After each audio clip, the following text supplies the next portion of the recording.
So we do have some preliminary data to that effect. And we've been exploring this with X39 and X49. Wow. And here was the hypothesis that I had about this, is that first, I'm really glad that you asked the question, because we know that 5G is becoming a very serious problem today, and people aren't looking at what are the immediate and the potential long-term effects of this. We know going back through 2G and 3G networks that there was work done at the University of Colorado School of Medicine showing tissue heating in the brain for people that were keeping their cell phones up against their head. We had done clinical studies a number of years ago, and we were working with SGS, and they're a very, very well-known testing lab like UL, for example. And we wanted to look at these tissue heating properties of the radiation that's coming out of cell phones. So, one thing that would be important for people to know is that cell phones are using the same frequency as a microwave oven, 2.4 gigahertz.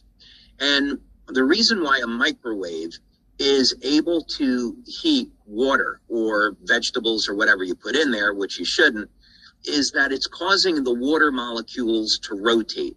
And this creates friction in the water, which creates the heating. So the microwave is inductively transferring energy from the microwave head over into whatever is inside the microwave oven. So you get that transfer of energy.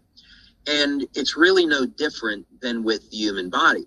So, first thing that I would recommend is that people do not put their cell phones up against their head. Keep it on speaker, keep it away from the body. But, the problem, of course, is that we're now living in this environment where Bluetooth, 5G, Wi-Fi is everywhere. And what do? Well, God has given us the ability to adapt.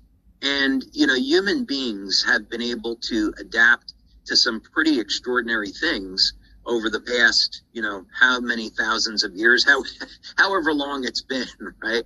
Human beings have been able to adapt and survive. And my personal belief is that we have the ability to be upgraded and to adapt.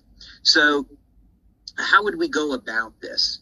Well, in physics, if we wanted to isolate, we wanted to perform an experiment and we wanted to isolate something from electromagnetic radiation, we would use what's called a Faraday cage. And a Faraday cage would be a copper screen that's grounded. So you put something inside this box made of a copper mesh, and then you ground it, and electromagnetic energy can't get through.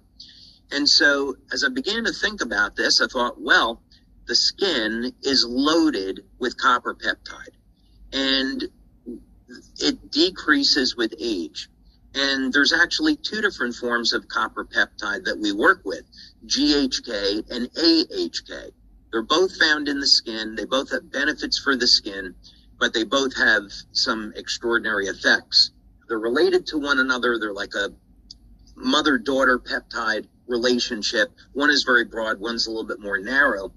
But I thought, okay, maybe what we could do by elevating both of these peptides simultaneously is form a network of the peptides in the skin that will act like a Faraday cage. So Onyx was kind enough to refer me to a biochemist that was very interested in doing this work. I contacted a medical doctor that I knew that is heavily involved in energy medicine and has patients that are electromagnetically sensitive. And I said, okay, let's go ahead and see if this hypothesis could prove to be true. So we started to get some data back from the biochemist and from that study saying, yeah, there is an effect here. People that are wearing X39 and X49 are getting a reduction in their sensitivity to 5G. Then went to the medical doctor and said, hey, you've really got something here. What I'm finding with my patients is that about 3 days after they start using X39 and X49, their symptoms from 5G are disappearing. So I would say we haven't proven yet that it is an effective means to block against 5G, but we certainly have some evidence that looks like it's going in that direction, that they are going to be useful tools in helping to protect people from this. David, that sounds incredible. That's amazing, right?